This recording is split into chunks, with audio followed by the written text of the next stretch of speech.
Hey, hey, hey! Welcome to Mink Life Motivation Live. My name is Monica Henderson, and I am your host for the day. So excited to dive into these here topics we got going. Uh, to Today's show is Sales Through Excellent Customer Service. And we are going to dive into this topic. But before I do that, I must introduce my co host for the day. So we have Andrea Gewertz. She is the Wellness Thrive Strategist with Wellbeing and Worth. She is also a Mink Life Motivation Master Trainer and the Dean at Mink Life University. Andrea. Hey, ladies. Oh, yeah. And we have Peggy. Peggy McCarthy is the owner and photographer at Headshots by Peggy, a headshot strategist, and the Mink Life Motivation Trainer for the Brand Builder. What's up, Peggy? Hey, so fun to be here. Oh, yeah. And our guest co host today is Sherry McManus. She is the owner and COO of the Lou Everett Group. She is an executive business and leadership coach, and she has been a dancer for over 20 years and semi-professional for 5 years. We're going to have to dive into that topic for sure today. Hey, Sherry, welcome to the show. Hey, welcome to be here. And last but not least, we have you as our co-host on the couch. So feel free to chime in. Let us know you're here. Give us a hey or, throw your answers in the chat as we want to hear from you through this conversation today. So excited to dive into the topics. Shall we get started?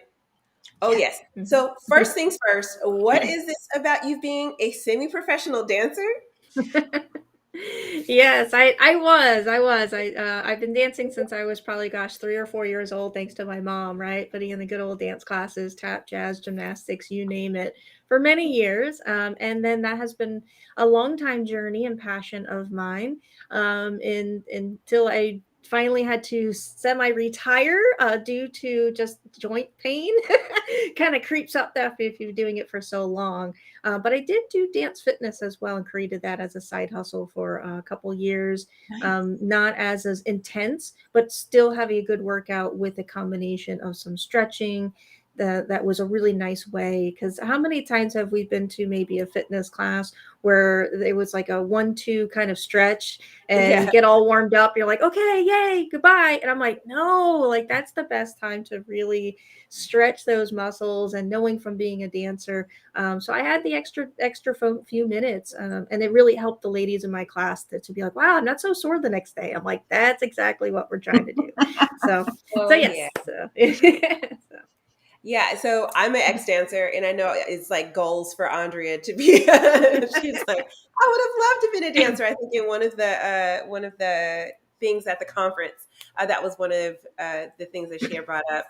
But love the dance workout. I wish that there were more people who were teaching fitness dance courses. I liked learning the combinations and then like really kind of working through them, but I don't want to perform them for anything. And so as a dancer, I totally get that. But what do you guys think of her fun fact about being a dancer?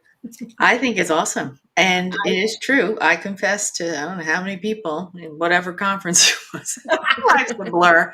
It's like, yeah, I think I would have liked to have been a dancer or had more dance practice, but no one was available to take me when I was little. And so then it got to be too old. So Oh, well. it's never too Never late. too late. Never too No, late. no, but in the way that, I went to a school for the arts for high school, and Yeah. those people could dance. And I was like, see you at the party, kind of. And they'd be like killing it on the dance floor, because that was at the time, dating myself, when breakdancing was really a big thing. Uh-huh. And so all of them could do that. Like, house parties back then were hilarious, because that was the activity was how much could you throw down on the dance floor. So Right. those of us who could not felt very much like, dang, I'm missing out. Well, I know a lot of people feel that way. So when I actually dance, or like I'm at a party, I like hype everybody in the room, even the person who's like the worst dancer on the floor. I'm like, go, go, go, go, go, go, so And that she's they so can loud that the person has to go, so she'll leave them alone. So I like can just they imagine the feel like they terror. feel that energy you get when you really are freaking it on the dance floor, and it like people are like, "You're the best. You're so much fun." I'm like, because you never Terrors. know. But then when I broke my ankle. And I couldn't, I was struggling to walk. Then after that, I was really celebrating people when they could move because you're like, bro, you don't understand how hard that could be when you can't actually do those movements. So now I love giving people that one moment where they're like, oh no, I was really getting down on the dance floor. I was really leaning in on it. I love that. You should have seen that stranger. She was like going nuts. She She was was like, like, I was love, so awesome. she was loving my move. Yeah, the whole thing. Oh, well, as anybody that watches the show knows, I just got married a few months ago, and I think the dance lessons and learning the dance was my favorite part of the whole thing. I know it wasn't anyone who lives in this house's favorite thing because they were so sick of hearing the same song twice, morning and night as we practiced, but that's okay. You were But good. I think it dance is one of those things that can really center you, and you get to use all of your body, and not your the movement, your deep breathing, all the things are happening, and so that's really fun. That's exciting. All right. Well, we have talked enough about this fun fact. Let's dive into the actual topic of the day, which is helping us get motivated. And to start this conversation off, we are going to ask the question of our co host: why is excellent customer service essential to generating sales? So we will give our guest the opportunity to answer this question first, and then we will chime in after. So, why is it essential to generating sales? Well, we all want sales, right? This day and age, if you're an entrepreneur, I don't care where you are. I think the trend is it's like we all want sales, but there's so much more to unpack than just sales. And really, there is customer service, and people want to feel that they're cared about. People want to have that relationship with you. It's all about connecting. And that is what true customer service, in my opinion, is about, that connection. And it's not a it can be quick, but it also, if you're in a customer service, depending on where you are on a product or service that you may be selling, is that there's a long-term game versus a short-term game, right? And I didn't learn that until I was kind of into my personal development. I was like, oh, whatever, I'm like, quick sales, right? Go, go, go, go.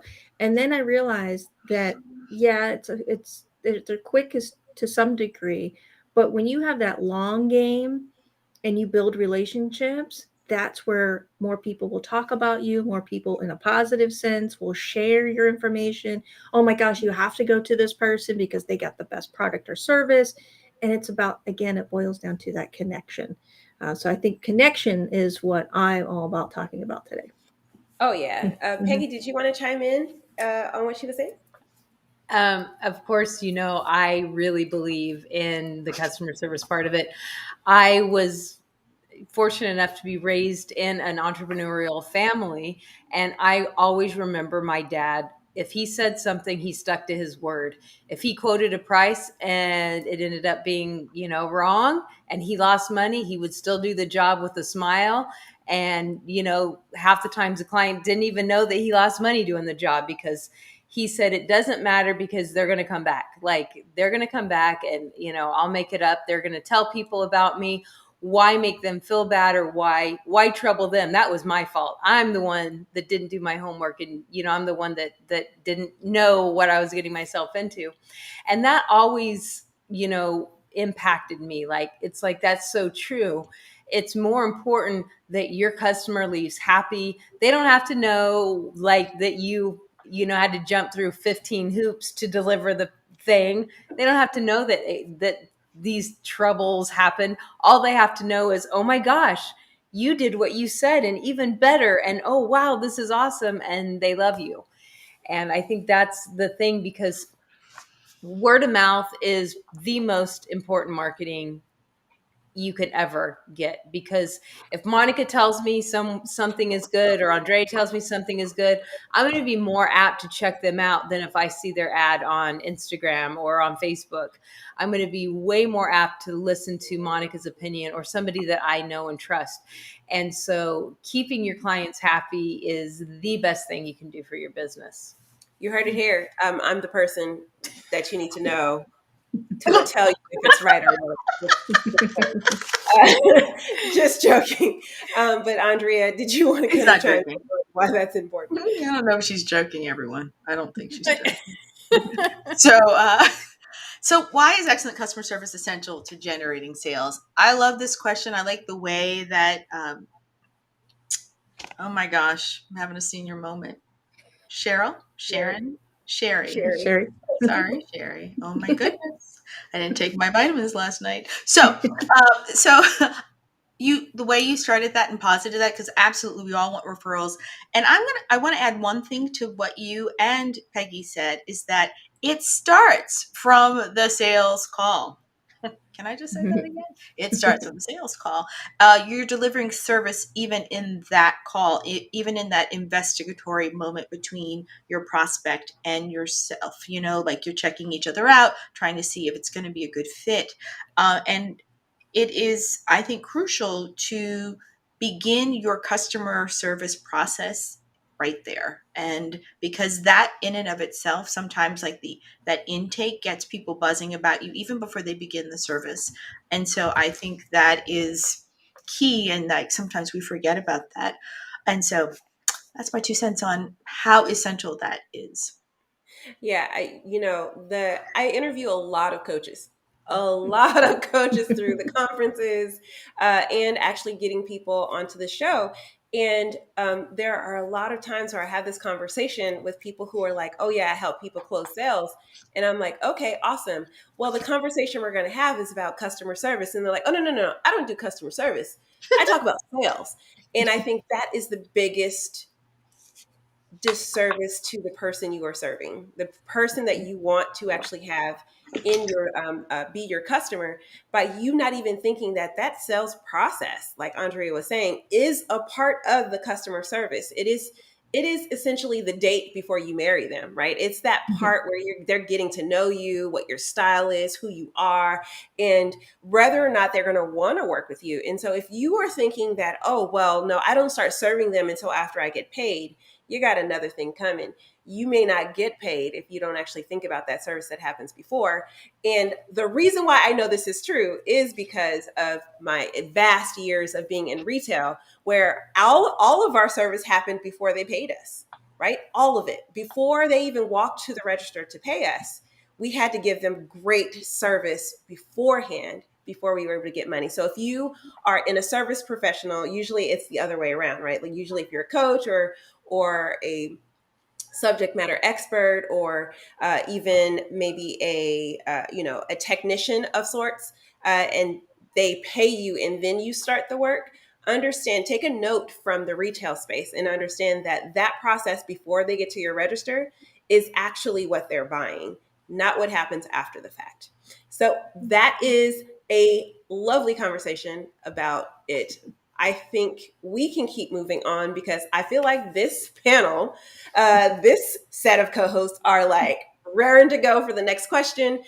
So the next section that we're going to talk about really is about staying inspired. And I know this show, we really focus our energies on being inspired because in order for you to keep moving forward, it is so important for you to stay inspired, staying encouraged, and really kind of knowing that you are not alone in your your plight to be successful in your business. And all of us have all had our own experiences with some ups and downs on being in business, including maybe not having the best customer experience happen, right? And so I would love for each of us to give a short anecdote about how you can recover from a poor customer experience. So, who would like to go first? Should we mix it up a little bit? And oh, Andrea. Okay, Andrea, you can go first. Um, how do you, people go, can you recover? I think people panic at first. And the first thing is zero panic. And remember who has to be happy first. Peggy and I both kind of like this, because when you make this right, when you take someone from, I can't stand you, to thank you for making it right, you've done something in their minds that's humongous. Like they're like, they turned this really bad situation around. And you win even sometimes more kudos, because they're like, if something goes wrong, this person, the owner, is aware enough to sit there to endeavor to make it better and make it right. So I think it's first thing is put your ego aside and remember who you're there to serve. So that's the quick part, but that's the first step. Absolutely. Sherry, do you have any personal experience with making it right, a poor customer experience? Yeah, no, that's a really good question. I just want before I answer that, I want to add on to what you were saying is that is take ownership. It's that accountability. Listening out, don't be afraid that there was something that was maybe unexpected. There was something that was just that poor experience. And if you really learn, take this as a learning opportunity, you can sit back and be like, okay, now I know going forward I won't do or I will do XYZ. So for example, we had a poor customer experience with the as a restaurant, right? My husband and I were just dining out, just something casual, and just the waitress wasn't just in it. It was just really bad experience, and maybe she had a bad day. Who knows? Just very curt, just very straight to the point, just not personable. Not to say you have to tell us everything, but just didn't have that connection. And it was like, okay. And the food was just okay. Didn't really, it's just all in all, just was this kind of like a meh, experience. So my husband are very prone to actually share our experience with the manager. And we expressed our disappointment and be like, hey, I'm really disappointed in this. We've heard really good reviews. And what can is there anything you can do? We weren't looking for anything, but we wanted to share that bit of information. So maybe that person was having a bad day. Maybe this is really how she is. Maybe that could turn things around. And the gentleman actually appreciated it. He's like, yeah, thank you so much. We'll take care of it from there. And then he went over and beyond and gave us a like $10 little gift card for next time. He's like, we would love to have you back and have a better experience on us. And that at least that was a gesture, and we appreciated that. To at least we were heard and acknowledged. And again, there's that accountability piece. Now from after that, don't know what happened, but all in all, that was it. From a okay situation, at least we left the restaurant a little bit knowing that there was an impact that that left us a little bit better at the end of the day. The small gestures. I love that. Peggy, Yeah. did you want to share? Yes, I'll follow these two. This was perfect. I agree with everything that both of you said. And I love that you said you felt heard. I think that right there is key. Put your ego down and listen. I feel like, and maybe you guys disagree, but I feel like my business is a bit unique where um, I can do everything perfect to my best ability, and the images that I present someone can be wonderful, but they may have be self-conscious about their own body image things, so they may hate looking at themselves no matter how great the whole world thinks the images are. So I learned early on, when people say, oh, these are terrible, or that that it's not me personal, it's something that they're going through. So I had to learn really early on to separate that, whatever harsh things my clients saying, that they're saying it to me, but they're not saying it to me. It's their own insecurities, their own troubles, their own things. And then trying to figure out how to take that situation and still, even maybe let them see the beauty in themselves, like show them, point out, like show them, listen to them, let them tell me what a terrible job I did and how they look, whatever they feel like they look. And then with actual love and caring, show them the beauty and why these are why this was good. And if they still just know I hate this, then like have a discussion. Okay, let's reshoot it. Let's maybe wear a different color. Maybe you would look better in a different color. Maybe we'll use a different approach at these. Um, but I think that what you said, Sherry, was key, is letting your clients feel heard, because that, to me, I'm that person. Like, I don't care if you fix it, but by God, hear me out. Acknowledge that what I experienced was not what you promised me I was going to experience. Oh yeah. The the common thread, right, is that like that listening, and I think that's something that introverts do really, really well, right? But if you really think about it as from a leadership standpoint, our job is to be problem solvers, right? Our whole job, everything that we do in our business is about solving a problem. And so if accidentally in that solving someone's problem, you create another problem, then your job is not done yet. Your job is then to continue to solve the problem until they are complete, until they are left better than they were originally when they first interacted with you. And so I think when you are helping people recover from a poor customer experience, the super important part is for you to realize that your job as a problem solver isn't done until their problems are solved, or at least they're better off than you left them, right? You do no more harm than what they originally were there for. And even if that means referring them to someone else to fix the problem that you solved. And if we can stay out of ego, like Peggy was saying, and really just think about like, if you were in their shoes, and if you were the one who had this problem, how would you want to be taken care of, and then take it to the next step. Now, how are they telling you that they want to be taken care of? And combining those two experiences, you really can recover from that.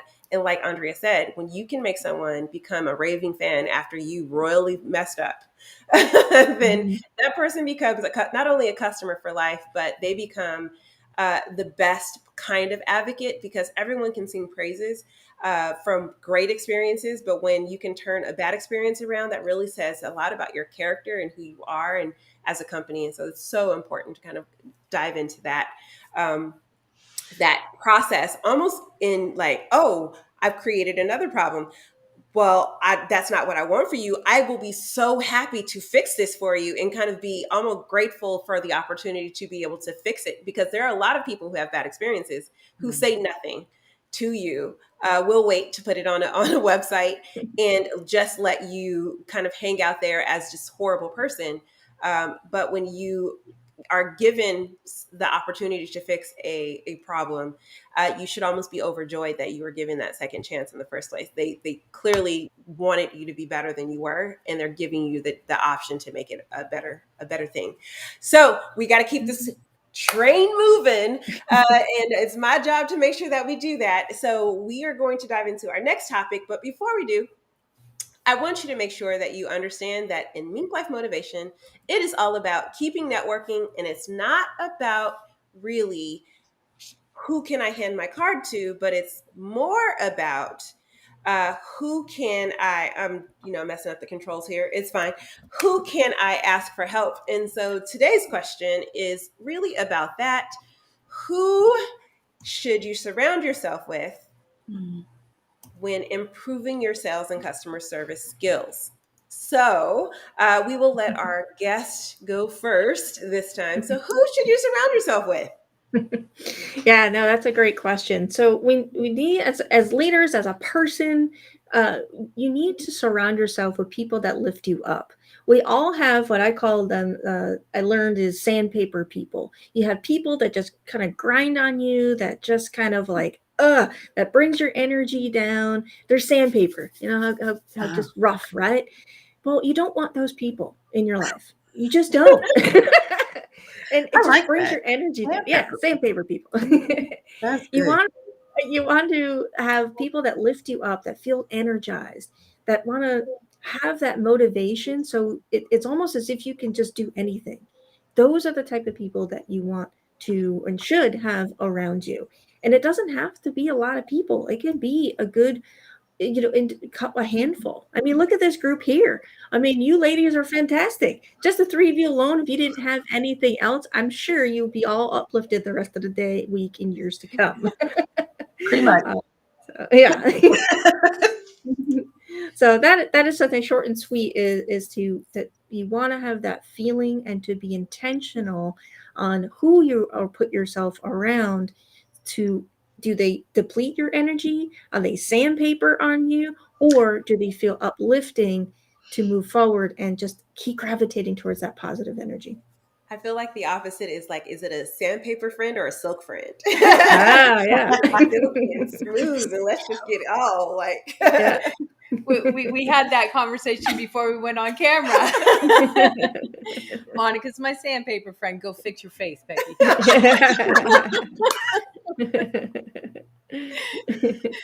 Yeah, absolutely. All right. Well, let's have Andrea go next. I don't think I can follow sandpaper people. I'm sitting here going, I love this.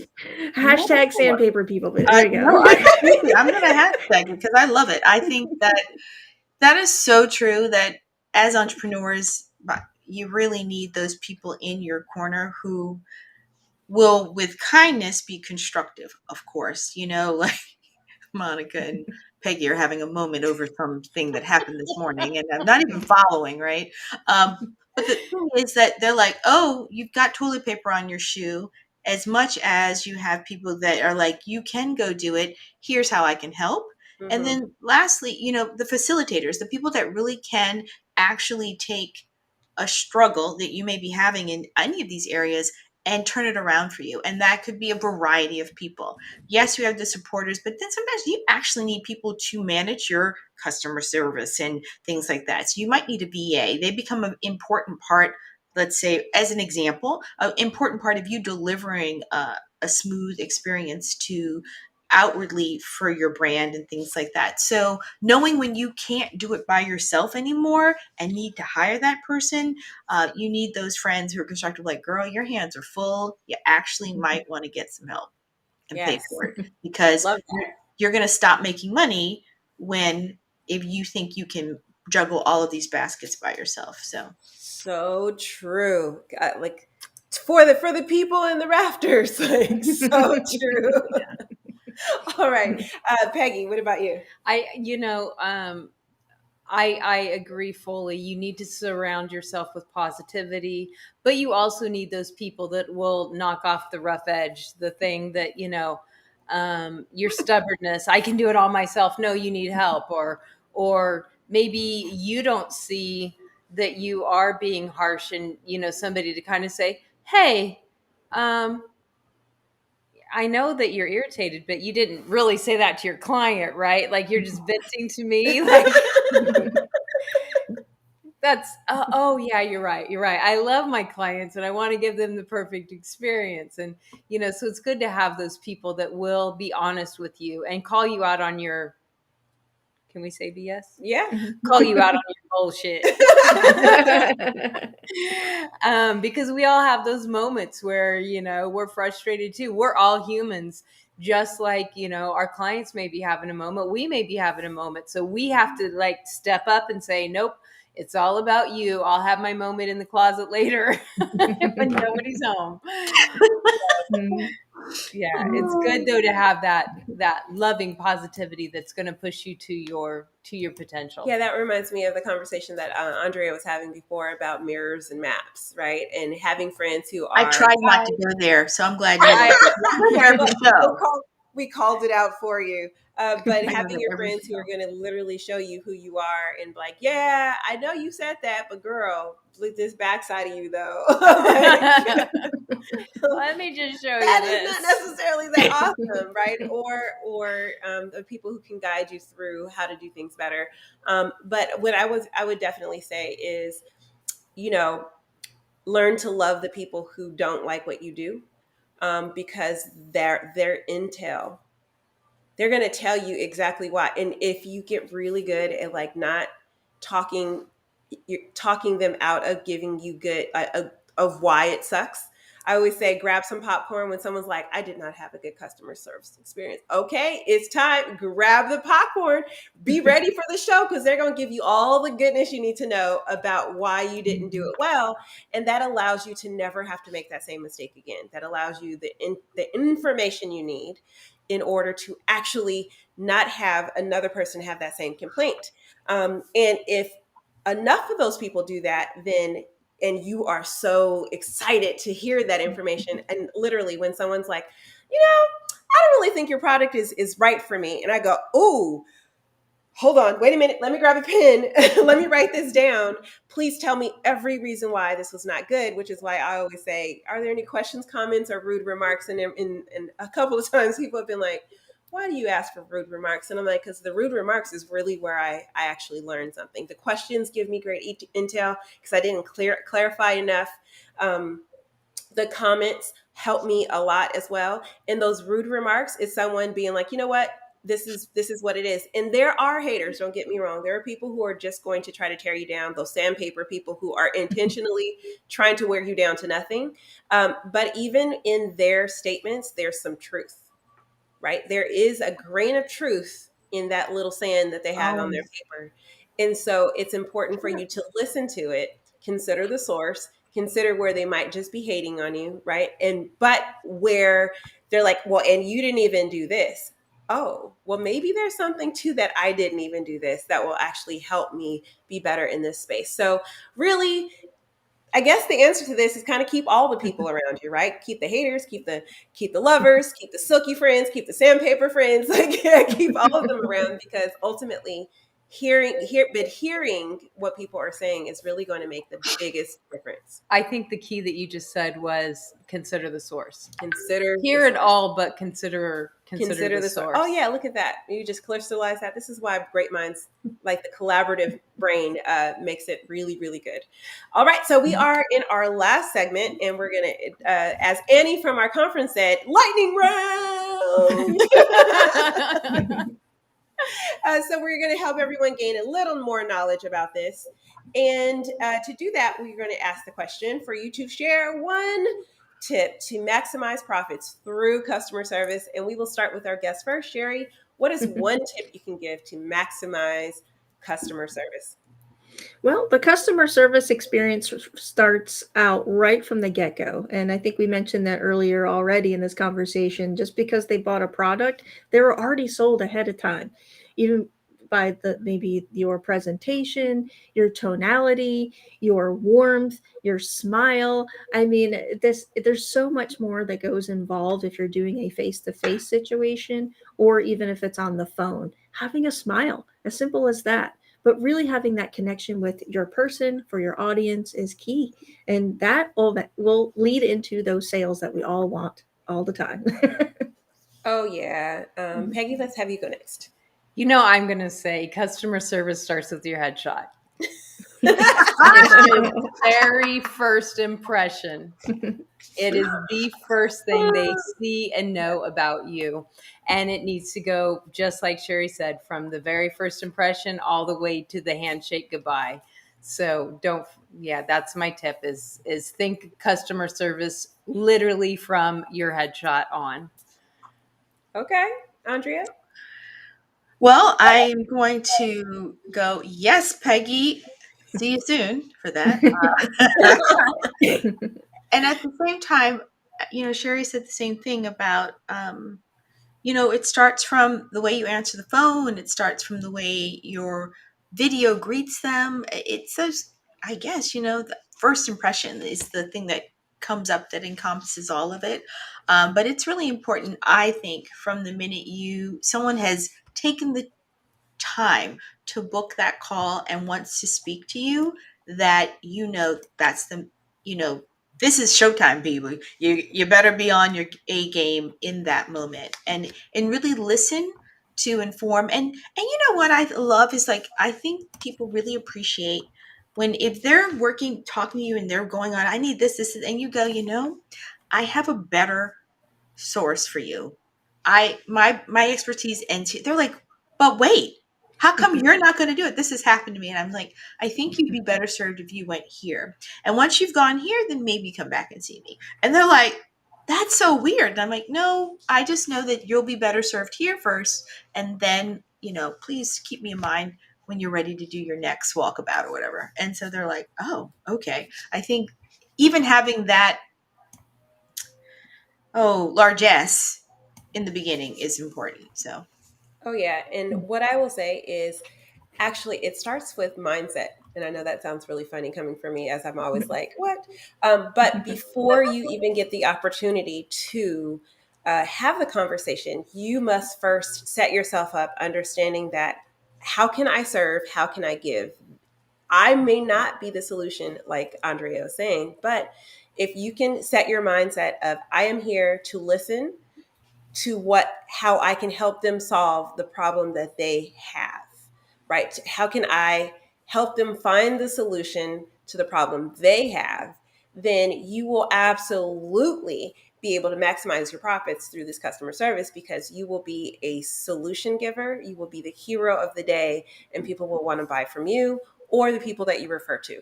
So that is the tips for the day. So excited because we're at the end of the show, and you know what that means. It is time for announcements, announcements, announcements. And so, to start us off, we will have our guest share what her announcements are. How can people connect with you and stay in touch with you and work with you? We'll give you the opportunity to kind of share that. Yeah, I thank you so much. Yeah, we're actually, we are a husband and wife duo. My husband and I do this business together, and we love connecting with people. Since we're talking about connecting, so love to connect with you on LinkedIn. We'll put that in the chat. The luluevergroup.com is our website. But yes, reach out to me on LinkedIn, Instagram, Facebook, and love to connect. Absolutely. And Peggy? Well, I am everywhere at Headshots by Peggy, headshotsbypeggy.com, Headshots by Peggy on Instagram, Peggy on Clubhouse. So come over and find me and let's hang out. Awesome. And Andrea?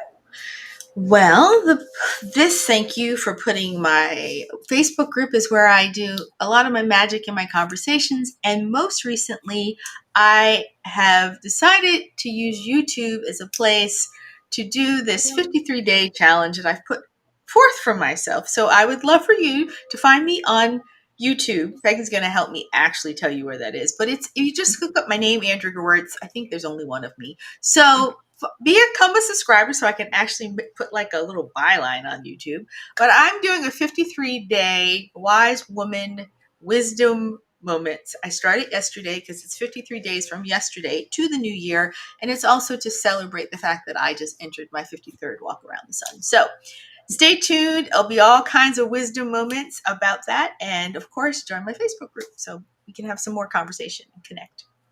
Awesome. And as usual, we have lots of announcements for Mink Life Motivation. And so why don't we tell you what the announcements are for our community, our courses, and our conferences. And that really starts with, guess what? It is, what's next? The next global virtual conference is because it's time to level up. We have one more left. Next week, November 18th and 19th, we will be leveling up in the conference for London time zone, 9 to 4 London UK time. You don't want to miss it. Passes are on sale right now at Next Global Virtual Conference. Holla if you need a pass and let me know. And we would love to see you there. We have an amazing group of people who are coming together from the UK.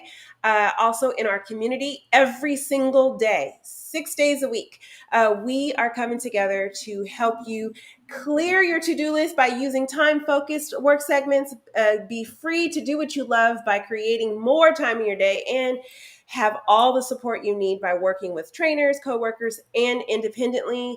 Make sure you get every single task on your to-do list gets cleaned up by increasing your life and business management skills. We do that in the incubator. And I am so excited to have more people kind of show up in that space. And our community is growing. So we'd love to see you there as well. And that brings us to the end of the show, which means it's time for my favorite one, which is the credits. And I want to thank my co-hosts, Peggy, Andrea, and Sherry for being here with me today. And obviously to Peggy for this lovely, didn't she do me great today, guys? But I want to remind you to activate the power. You have the power to activate the vision within. Don't forget, sharing is caring. So hit the share button, hit the like button, hit the subscribe button. I'm not sure exactly what platform you're watching this on, but don't forget, hit those replays. Let us know what you think. We would love to continue this conversation with you. Thank you so much. We will see you here next week. Bye-bye. Bye-bye. Bye-bye.